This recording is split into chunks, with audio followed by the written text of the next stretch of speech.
Kababayan, ma'am, sir, this is John, Filipino channel ng Puming Kasi. Today is August 27.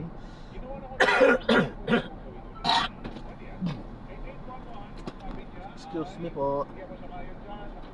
2026 at tayo ngayon ay papunta dyan yan sa may OD Green Hills at sa Wakwak Province Mandaluyong po yan at dadalhin po natin sa may Gilmore Avenue sa may Domingo Street, New Valencia Street, Valencia, New Manila, Quezon City. Okay, so yan, magbabalik po tayo mamaya konti po pang nakuha na po natin sa disclaimer lamang po.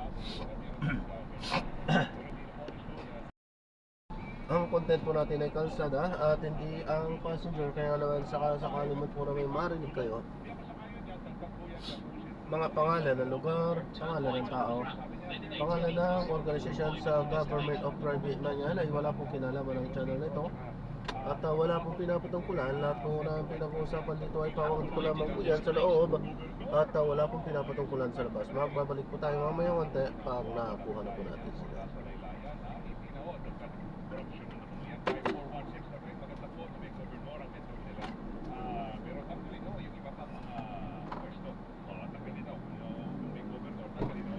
Sisi na po, bawal pong magsakay po sa... Kailangan tumabi tayo sa EDSA dahil EDSA ito. Arriving in 19 minutes at 11:46 a.m. This route is toll free. Keep right onto the DSA towards San Juan Hill.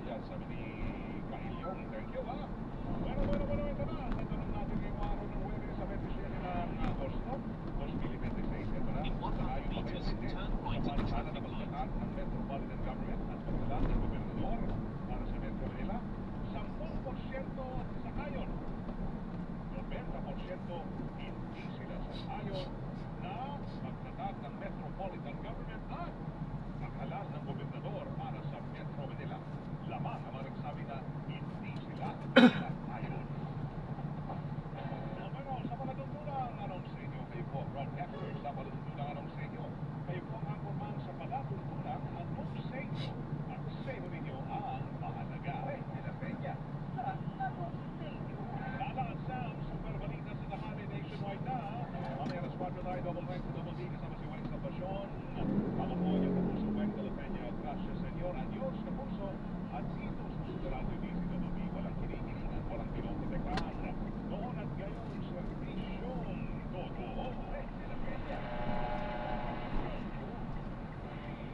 In 200 meters, make a slight left onto Ortigas Avenue.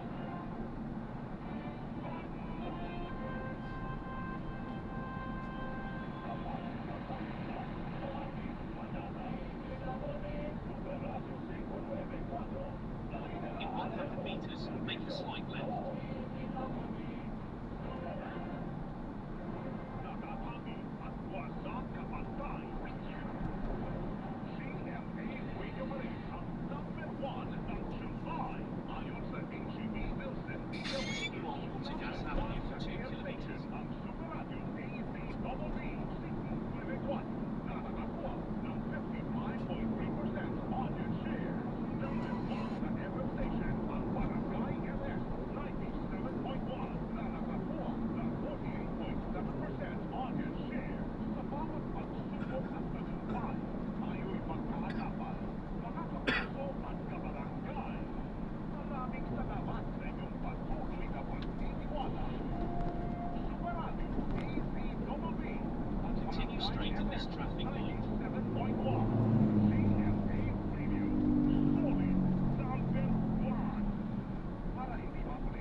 presyo sa buong Pilipinas. Super Balita sa tanghali. Nationwide. Narito ang inyong mga pinagkakatiwalaan na kapagbalita. Ang unang Webes. Ika-25 na sa Panagosto taong 2026. Magandang umaga dulot, Vidayan ng Mindanao. Mga nati-Orlin Trinidad. Ako yung kapuso sa Silvin. Pinakamainit at pinakasariwang balita ang ihahatid namin sa inyo. Ako naman po inyong kapuso, Lala Roque. Super Balita sa tanghali. Nationwide. Sa ulo ng mga balita, Pilipinas, sobra-sobra na ang inaangkat na karnit baboy, mga samahan na mga magbababoy, yung mapila na sa pamahalaan ay balik sa 30 hanggang 40% ang taripa sa karnit baboy. So, Federation of Free Farmers, sinigpuntahan ang kampanya ng gobyerno laban sa pag-aaksaya ng kanilang bigas. Ilang mga individual na naapektuhan ng habagat na pinalakas sa mga nagdaang bagyo, umano na sa 7.7 bilyon. Ayon sa DSWD-GSIS, nagkalaan ng 4.4 billion pesos na pondo para sa emergency loan ng mga miyembro at beneficiaryo sa ilang lugar na naapektuhan ng mga bagyo at habagat. Paano ka ng pambansang budget para sa 2027? Inumpisahan na ang talakayin ng Senado. Paano ka ng pambansang infrastructure master plan? Pinamamadali. Vice President Sara Duterte natingin na may direktang responsibilidad sa paggamit sa confidential funds sa naging testimonya si OVP Assistant Chief of Staff Emmanuel Orponyo. Continue straight at this traffic light. Sa constitutional law expert na si Atty. Domingo Cayosa. Kautusan ni Presiding Officer Senator Judge Francis Escudero para sa mahigpit na pagpapatupad ng subjudice rule. Pinakayunan ni constitutional law expert Atty. Domingo Cayosa. Mahigpit na pagpapatupad ng subjudice rule, inilisek pagkakain na informasyon sa publiko kaugnayan sa impeachment trial ayon sa law expert na si Atty. Vico Domingo. Klase, Dalasar, Green Hills, ginawa ko ng online synchronous matapos magtanggap ng security concern ng pamunuan ng para na mga umano'y online rumor na tumatarget sa mga menor de edad para sa karahasan. Iniimbestigahan na ng Philippine National Police. At tuwing umaga sa isang abago ng LRT Line 1 insidente ay kinikita ayon sa pamunuan ng Light Rail Manila Corporation.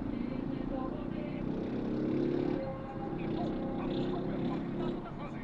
Nationwide. Alas 11:34 ng umaga na Continue straight at this traffic light.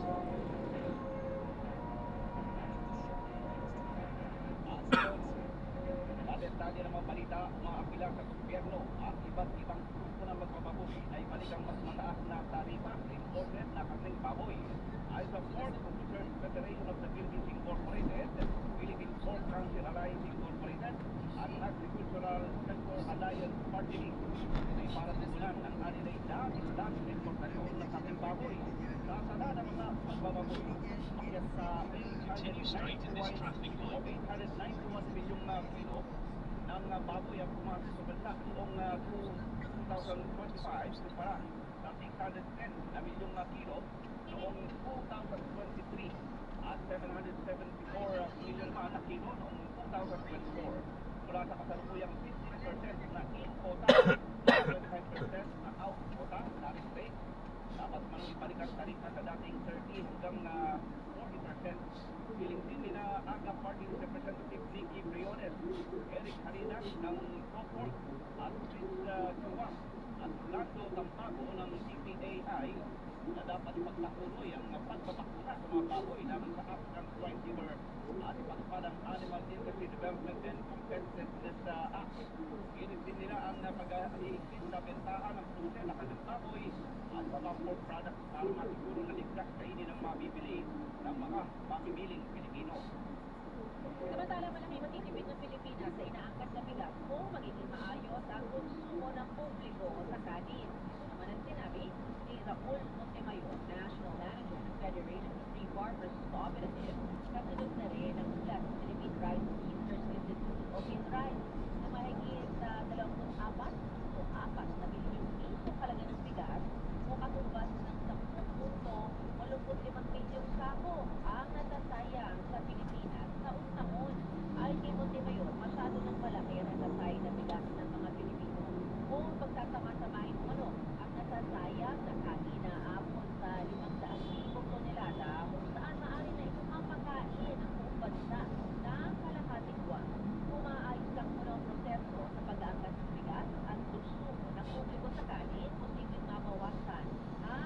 straight at the first traffic light. Then, at the second traffic light, turn right.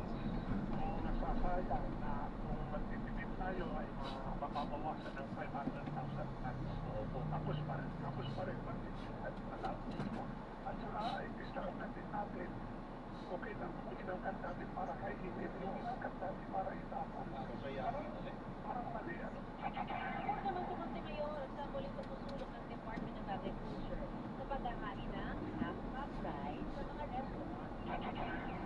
mahirap yan gawin ng mga restaurant alahati lang muna or mag-offer sila ng anong gusto mo half price kung dalawang half price o tatlong half price pero siguro dapat ang bentahan at yung hindi na kumain ng kanin hindi makakatipid Continue for 500 meters, then turn right onto Endomingo Street. Farmers Co-option.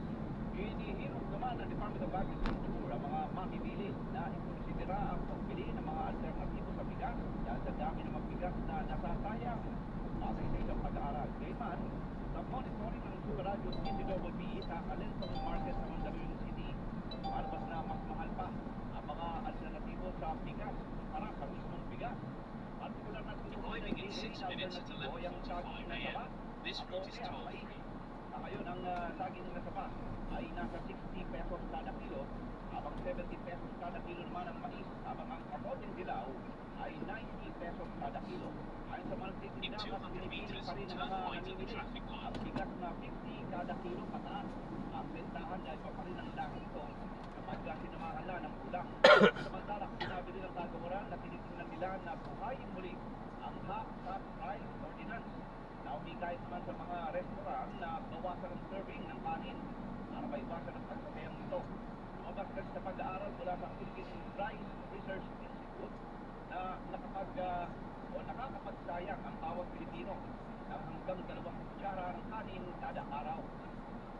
Nadagdagan pa ang mga lugar na pinatutupad ang price freeze sa mga pangunahing pangangailangan matapos na deklara ang state of calamity dahil sa epekto ng mga bagyo at habagat. Sa datos mula sa Department of Trade and Industry o DTI, umabot na sa 20 na barangay sa lungsod ng Maynila kung saan ilan na 60 araw ang price freeze o hanggang sa October 19. Bukod dito, nagdagdag din sa listahan o nagdagdag sila sa listahan yung buong lalawigan ng Bataan, mga Tarem, Pangasinan, Sablayan, at sa San Mindoro at buong lalawigan ng Zambales. Base sa Prime Act na mag-price freeze ang presyo ng mga sumusunod. Bigas, mais, karne, isda, gulay, prutas, at iba pa. Iyon din yung tubig, gatas at kape, maging asukal, asin, mantika, sabon, kandila, LPG at gas. Layunin ng price freeze na matiyak ang In 100 presyo meters, ng turn right at the traffic light. matiyak na hindi ito maabuso. Lumobo pa sa 7.7 na milyon na mga individual ang naapektuhan ng pinagsama-samang epekto ng habagat na pinalakas ng nakalipas sa mga bagyo. Ayon sa Department of Social Welfare and Development of DSWD, katumbas ito ng 2.2 na milyong pamilya mula sa Cordillera at Institute Region, Ilocos Region, Cagayan Valley, Central Zone, Bicol Region, Western Visayas, Calabar Zone, Mimaropa, at ang Zamboanga Peninsula. Sa kasalukuyan ay namamalagi sa 325 ng mga evacuation center ang nasa 1,215 na pamilya o 28,200 na mga individual habang nasa 13,332 mga pamilya o katumbas pa ng 52,113 na mga individual ang namamalagi sa kanilang mga anak.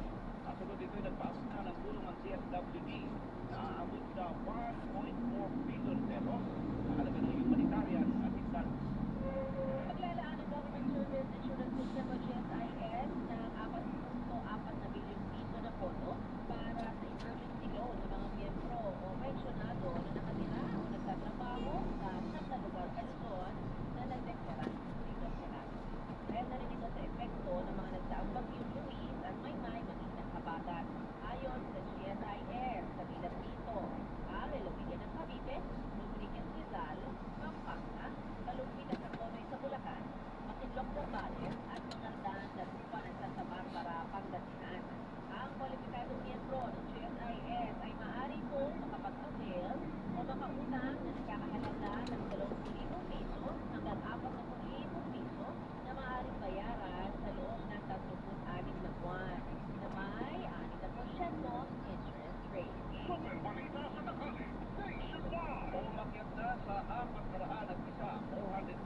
Dito po yung sir, diba? Ay, oo, kakita na ako sa video, boss, para Dito lang. Maingat